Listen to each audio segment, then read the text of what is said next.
সুন্দর আপেল, এই আপেলটা খাই মা। ও মা, খাই।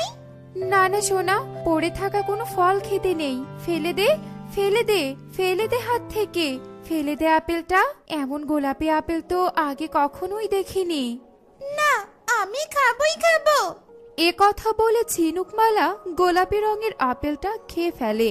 আর যেমনি আপেলটা খায় অমনি ঝিনুকমালার পুরো শরীর নীল হয়ে যায় আর সে অজ্ঞান হয়ে পড়ে যায়।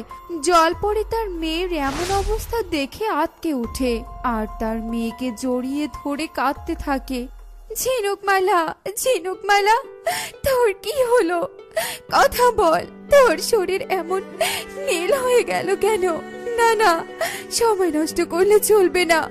ঝিনুকমালাকে নিয়ে এক্ষুনি জল দেবীর কাছে যেতে হবে। এ কথা বলে জলপরি তার মেয়ে ঝিনুকমালাকে কোলে তুলে নিয়ে জল দেবীর কাছে রওনা দেয়। জল দেবী, জল দেবী, সাহায্য করুন আমাকে। গুহা থেকে বেরিয়ে আমাকে দর্শন দিন। জল দেবী।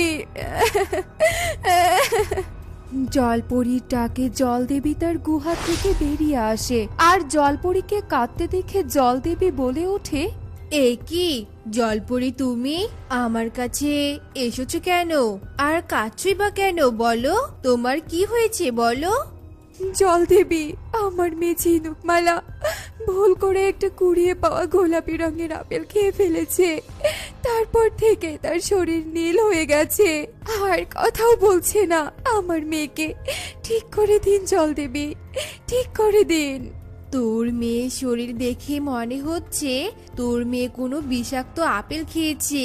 ওই বিষাক্ত আপেলের বিষ সহজে তার শরীর থেকে নির্মূল হবে না। তবে কি আমার মেয়ে ভালো হবে না?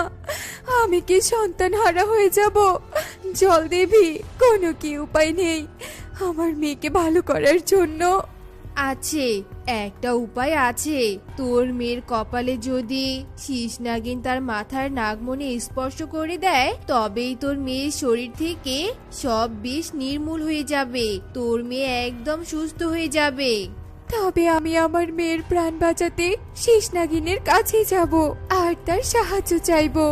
এ কথা বলে জলপরি তার মেয়েকে নিয়ে জলদেবীর কাছ থেকে চলে যায় আর তার মেয়ে ঝিনুকমালার অজ্ঞান হওয়া দেহ একটা সুরক্ষিত গুহার ভেতরে শুয়ে রেখে শীষ নাগিনের খোঁজে বেরিয়ে পড়ে।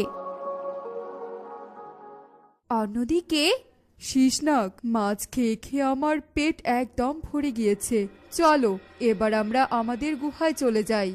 শীষনাগিন যখন শীষনাগকে এসব কথা বলছিল ঠিক তখনই শীষনাগ একটা পাথরের খোপে বড় সোনালী রঙের মাছ দেখতে পায় আর তখনই বলে ওঠে, শীষনাগিন, একটু দাঁড়াও দাঁড়াও।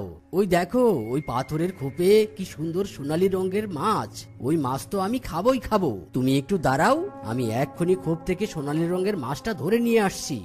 এ কথা বলে শীষনাগ সোনালী রঙের মাছ ধরার জন্য খোপের মধ্যে ঢোকে আর মাছটা ধরে যেমনি খোপ থেকে বেরিয়ে আসতে ধরে অমনি শীষনাগের